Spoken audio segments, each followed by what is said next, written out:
गोपी का कहाँ गया? अरे बेटा कुछ काम होगा इसलिए गई है। तू चिंता क्यों कर रहा है? तू जा, जाकर राधिका के साथ डांस कर जा। माँ, अगर गोपी नहीं तो ये डांस भी नहीं, अगर गोपी नहीं तो ये सगाई भी नहीं है, गोपी नहीं तो ये शादी भी नहीं। समझी ना? समझी ना?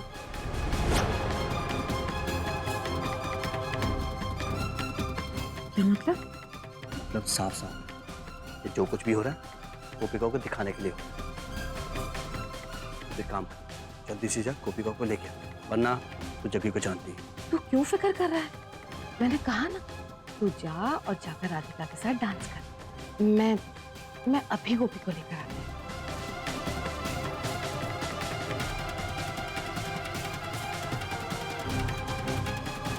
हे भगवान, अगर गोपी घर छोड़कर चली गई तो मेरा बेटा तो गोपी के प्यार में सन्यासी ही बन जाएगा। बड़ी मुश्किलों से राधिका जैसी अच्छी लड़की मिली है, चाहे कुछ भी हो जाए ये शादी तो वो कर ही रही है। ये सारी साड़ियाँ हो गई, ऐसा करती हूँ थोड़ी किसी को दे देती हूँ।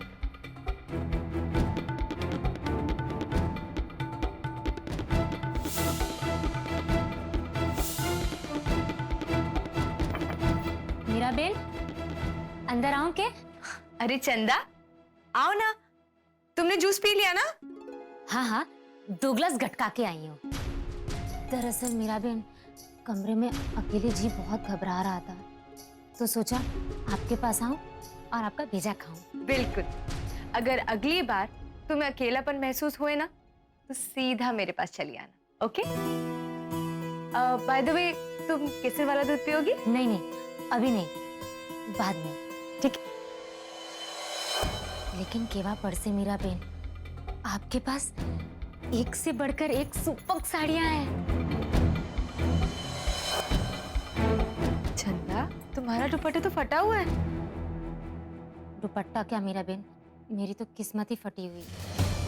लेकिन आप चिंता मत कीजिए, कल मैं इसे अपने हाथ से तिगड़ा लगा लूंगी। बिल्कुल नहीं, तुम ऐसे फटे हुए कपड़े नहीं पहनोगी चंदा, ओके? ऐसे कपड़े पहनने से आपकी इज्जत खराब होती होगी ना। लोग सोचते होंगे कि इसके घर में नई नौकरानी आई है। लेकिन मैं क्या करूं मीरा बेन, कहाँ से लाऊं नए कपड़े? वही 3-4 जो है जुने पुराने वो पहन लेती हूँ।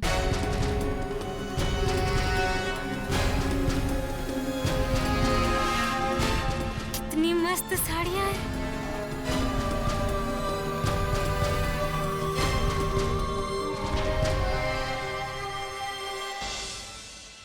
अरे इतने सारे गिफ्ट, संभल के दी, आराम से।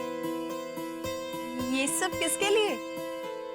लगता है तुम्हारी दिवाली की शॉपिंग अभी तक खत्म नहीं हुई। एक्चुअली ये सब आप मेरे लिए लाई ना मीरा बेन? हाँ चंदा, ये सब तुम्हारे लिए। अब ये देखो। कैसा लगा? अच्छा है ना? पर दी, इतने सारे कपड़े। हाँ विद्या, तू देख तो बेचारी चंदा की हालत, उसका दुपट्टा भी फटा हुआ था और मैं नहीं चाहती कि वो फटे हुए कपड़े पहने। जब तक चंदा हमारे साथ रह रही है तब तक तो वो हमारी तरह रह सकती है ना, क्यों? मीरा बेन, नहीं ले जाओ। हाँ बिल्कुल, बस ध्यान से, ठीक है?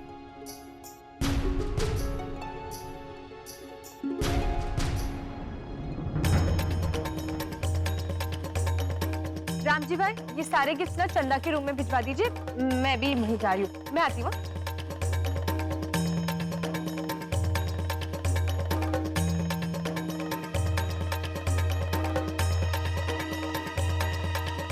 ने चंदा के लिए 2 लाख के कपड़े खरीदे।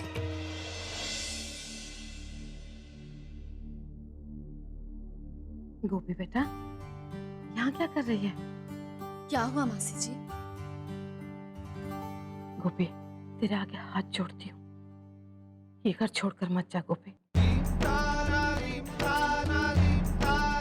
अगर तू ये घर छोड़कर चली गई बेटा तो मेरा जग्गी भी इस घर में नहीं रहेगा। उसका घर बसने से पहले ही उजड़ जाएगा।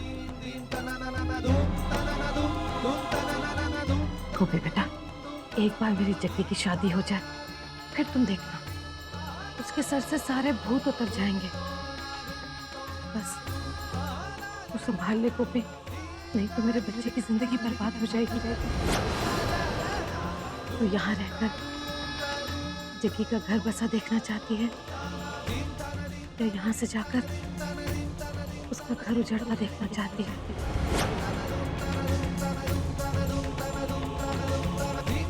इस बात का फैसला तेरे हाथों में है बेटा।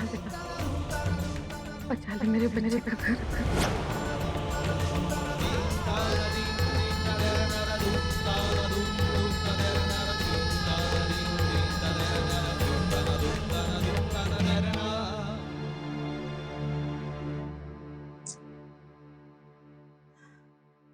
कोई मुझे समझने की कोशिश ही नहीं कर रहा। कैसे समझाऊं मैं सब कुछ जानते बुझते। जग्गी जी की हाजिरी में मैं एक ही छत के नीचे कैसे रह सकती हूँ? यूं पड़े सोना, खाना इतना अच्छा बनाया था कि पेट में दर्द हो गया। उर्वशी बेन, कोकिला बेन, लड़के वाले होने के बावजूद भी आप लोगों ने सगाई की सारी जिम्मेदारी उठा ली। हमारी इतनी मेहमान नवाजी की, सच में आप लोगों को समझी पाकर तो हम धन्य हो गए हैं। ये तो कृष्ण भगवान की असीम कृपा है कि सगाई निर्विघ्नता से पूर्ण हुई। हाँ बिल्कुल, हमें तो ऐसे लगा कि हम हमारे ही घर में अपनों के बीच में हैं।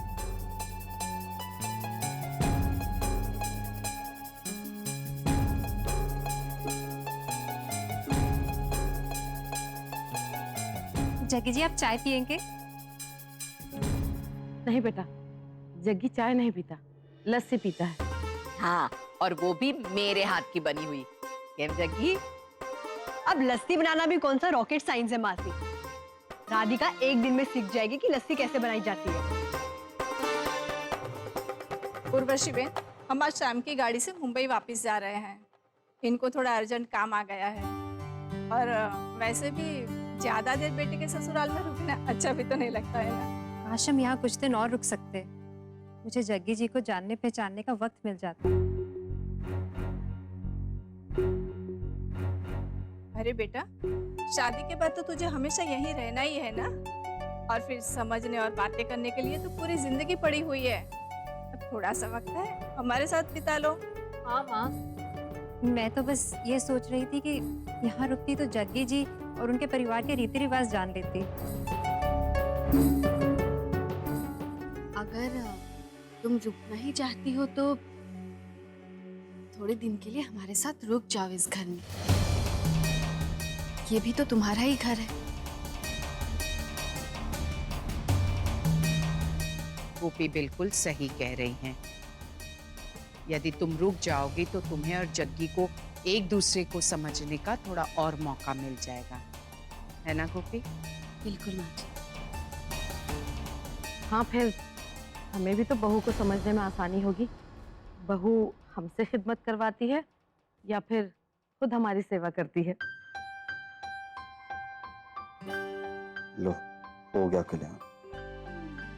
ये है तेरे करम, कभी खुशी कभी गम। अरे नहीं, आप लोगों को खामखा तकलीफ होगी। इसमें तकलीफ की कौन सी बात है? वैसे भी शादी के बाद तो राधिका को यहीं आना है। ये तो अच्छी बात होगी कि वो पहले से हमारे साथ घुल मिल जाएगी। साहिब, समर, तुम दोनों राधिका का सामान उनके कमरे में रख दो।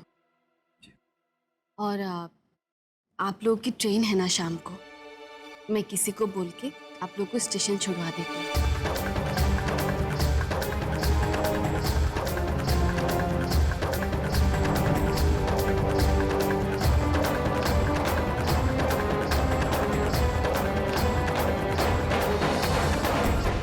साथ निभाना साथिया। आपके मनोरंजन पर अब नहीं लगेगा कोई ब्रेक।